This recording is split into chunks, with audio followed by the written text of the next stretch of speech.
Comment guérir d'un trouble de l'anxiété? Que ce soit un trouble anxieux généralisé, de l'hypocondrie, de la cardiophobie, de l'agoraphobie, slash une phobie de sortir de chez soi, la peur de conduire, la dépersonnalisation et la déréalisation, les douleurs musculaires psychosomatiques, des phobies d'impulsion, de la dysphagie, ou encore la fameuse peur de devenir fou, la peur de jamais guérir, etc. Donc bienvenue sur ma chaîne, moi c'est Arthur, je suis un ancien diagnostiqué de trouble anxieux généralisé sévère. J'ai eu la chance d'en guérir, et sur cette chaîne, je vous fournis mon expertise empirique de patients experts pour complémenter l'expertise académique de votre accompagnement par un psy. Et donc cette vidéo sera la première d'une playlist que je vous ai conçue spécialement pour un peu récapituler dans les grandes lignes avec le plus de clarté possible la marche à suivre pour répondre à votre fameuse question: comment je peux faire pour guérir de mon trouble anxieux? Et je vais aussi en profiter pour vous expliquer les termes un peu techniques que j'utilise souvent dans mes vidéos, mais qui sont nécessaires à connaître. Donc on va commencer par expliquer dans les grandes lignes qu'est-ce que c'est qu'un trouble anxieux, comment ça se déclenche et comment on en guérit. Et donc si ça t'intéresse, évidemment, n'oublie pas de t'abonner, comme ça c'est fait. Et donc évidemment, je le rappelle, ce travail que tu feras via ma méthode, il est complémentaire à ton suivi psy. Et donc la véritable première étape dans tout ça, c'est de te faire prendre en charge par un médecin. En général, tu commences par aller voir un médecin généraliste et tu lui demandes s'il peut te diriger vers un psy.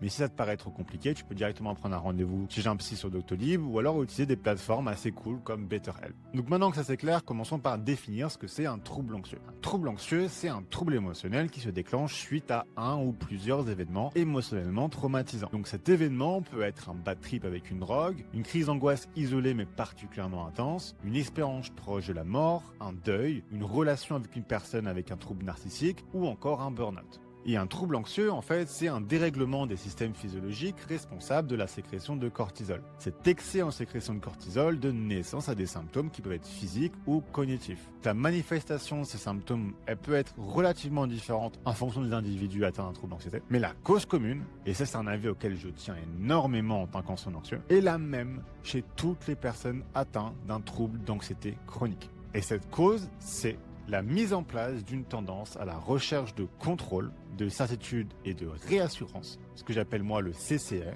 qui se matérialise via 22 comportements que j'appelle justement les 22 mécanismes de CCR. Et donc ce qui caractérise un CCR, c'est un comportement qui va représenter une tentative en gros d'annulation au court terme d'une émotion négative, mais qui va au moyen et au long terme provoquer une dépendance, une accoutumance et inévitablement des effets de manque qui, eux, sont la source d'alimentation de ton trouble anxieux. Plus tu as une tendance au CCR, plus tu mets ton corps dans une situation où il doit sécréter de plus en plus de cortisol. Et donc, on arrive à la fameuse question: comment on guérit d'un trouble anxieux? On guérit d'un trouble anxieux tout simplement en identifiant et en arrêtant de déployer ces CCR, tout simplement.